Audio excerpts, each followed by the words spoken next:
Mapagpalang araw sa inyo, Sir Payaso, lalong-lalo na sa mga masusugid ninyong tagapakinig. Ako nga po pala si Adelaida.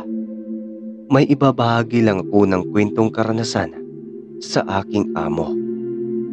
Namamasukan po ako sa kanya sa may Antipolo, Rizal, taong 2015. Noon pa man ay kakikitaan ko na ng kakaibang kilos ang aking amo. Ayaw nito na magstayin ako sa kanyang bahay. Ayaw rin niya na gabihin ako sa aking mga trabaho at dapat 5:00 pa lang ng hapon ay nakaalis na ako ng kanyang bahay. Lagi namang malinis ang kusina kapag umaalis ako ng kanyang tirahan. Ganoon pa rin naman kapag darating ako ng umaga. Malinis pa rin, kaya lang palagi kong naaamoy ang kakaibang lansa.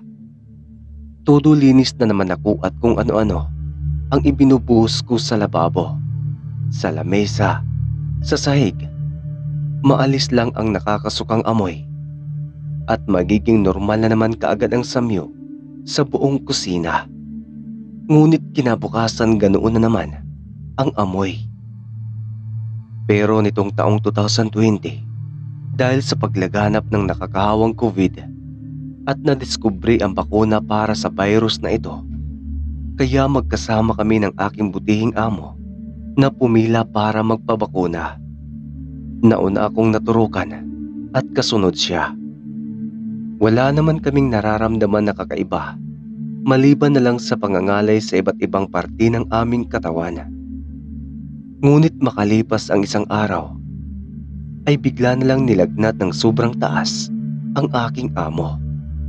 Nagdedeleryo siya at hindi makontrol ang kanyang lakas. Para siyang zombie kung gumalaw at ang bibig niya ay walang tigil sa paglalaway. Kahit anong punas ang gawin ko ay hindi bumababa ang lagnat niya. "Ma'am, ano ba tong lagnat mo? Bakit hindi bumababa?" Nag-alala na ako noon sa aking amo. Wala pa naman siyang ibang pamilya, kaya ako lang ang pwedeng mag-alaga sa kanya at napilitan na rin akong magstayin sa bahay niya. Patuloy lang siya sa pagwawala na para bang baliw na aso. Mayroong tumuwad siyang bigla o kaya naman ay nakayuko ang ulo habang ang paa ay diretsyong nakatuwid pataas. Parang nakakatakot na nga siyang tingnan. Ngunit wala akong magawa kundi ang pigilan siya sa kanyang mga ginagawa. Iyon nga lang ay lagi akong tumitilapon dahil sa kanyang lakas. Ilang sandali pa ay parang naging normal ang aking amo at pumunta sa ref.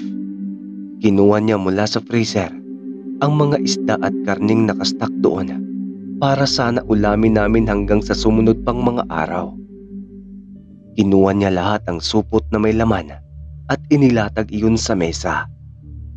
Sinaway ko siya na baka mabulok lang ang mga karne dahil inilabas niya lahat. May naluto naman na akong ulam para sa aming dalawa. Ngunit parang wala siyang narinig sa aking mga sinasabi.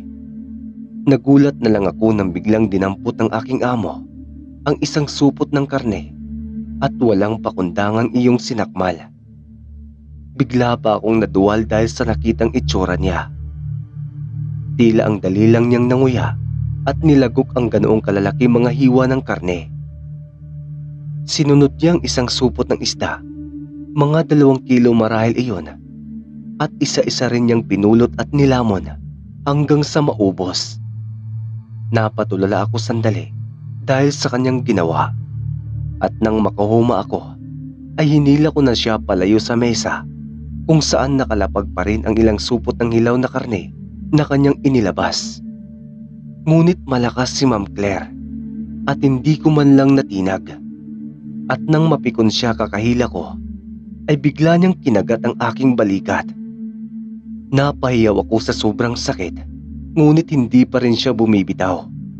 Kaya pinukpok ko ang kanyang ulo ng mansanas na nasa ibabaw ng mesa. Binitiwan nga niya ang aking balikat, subalit marami ng dugo ang tumagas sa aking sugat. Kaunti na lang yata at madadali na niya ang aking balat. Mabuti na lang at hindi pa huli ang lahat at nagtatakbo ako palabas. Nagdesisyon akong umuwi na muna at gamutin ang aking sugat. Sobrang nakapagtataka talaga ang mga galaw ng amo ko. Nagginala pa nga ako na baka aswang ang aking amo at naisip ko pa na baka naging sobrang aktibo niya dahil sa itinurok na baksin sa kanya. Nakita ko pa nga na pinaikot niya ang kanyang dila upang linisin ang paligid ng kanyang bibig kung saan nagkalat ang aking dugo ng kanyang nakagat. Kinabukasan bumalik ako ulit sa bahay ng aking amo. Nagulat na lang ako nang makita ang itsura niya na para siyang hindi nakatulog dahil nangingitim ang gilid ng kanyang mga mata. "Ma'am, parang hindi ka talaga okay. Magpa-check up na lang po kaya kayo para malaman natin yung kalagayan ninyo." Wika ko pa sa kanya, ngunit hindi siya sumagot. Nang kinapa ko ang kanyang noo, ay humupa naman ang kanyang lagnat. Napangiti naman ako ng bahagya. Iyon nga lang, at hindi talaga normal ang kanyang itsura. Nang buksan ko ang ref para magluto ay wala na itong laman. Naubos na yatang kainin ng aking amo, kahit ganoong hilaw ang mga karne. Napaisip ako ng malalim tungkol sa katauhan ng aking amo. Aswang nga kaya talaga siya at hindi makontrol ang sarili ngayon?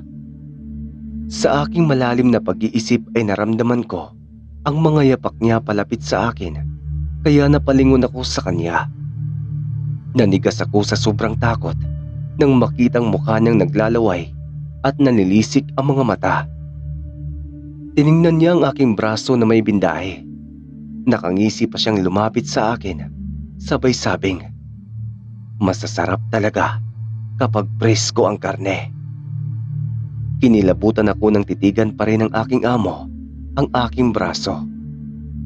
May plano na naman yata siya na kagatin ako, kaya kaagad na akong umiwas. "Aswang ka ba, ma'am?" Hindi ko napigilan na may tanong. Ngumisi lang ang amo ko at akma na naman siyang susugod sa akin. "Ano ba, ma'am? Di mo ba alam na masakit pang sugat na kinagat mo kahapon?" Nagagalit na ako dahil sa inasta niya, ngunit mas nagalit yata. Nanilisik ang mga mata niya at galit na sinugod ako. Kaya mabilis akong umiwas. Mas tumindi ang galit sa itsura ng aking amo. Mas naging agresibo na siya. Gusto niya akong sunggaban. "Ang sarap mong kainin." Paos at garalgal ang busis niya. Kaya nakaramdam na ako ng takot. Mabilis akong umilag at nagtatakbo sa labas. Nasa bakuran na niya kami. Naghahabulan at talagang ayaw niya akong tantanan. Ang liksi niya ay parang hindi tugma sa kanyang katandaan. Nang makita ng amo ko ang alagang manok ng mga kapitbahay na palakad-lakad ay agad niya itong dinakip.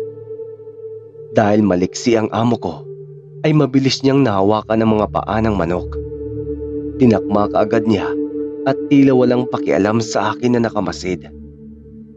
Kung dati ay ingat na ingat ang aking amo sa kanyang katauhan, ngayon ay wala na siyang pakialam kung may makakita man sa kanya.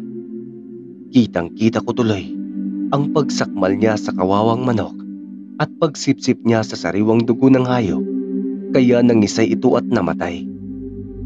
Bago niya pa ako mapansin, ay tumakas na ako kaagad. Hindi na ako bumalik pa sa pagtatrabaho at hindi ko na rin inabalang kunin ang natitira kong sahod. Simula noon wala na po akong balita sa amo ko kung ano na ang nangyari sa kanya. Pero naitatanong ko pa rin sa aking sarili, aswang ba talaga ang amo ko o epekto lang iyon ng baksin?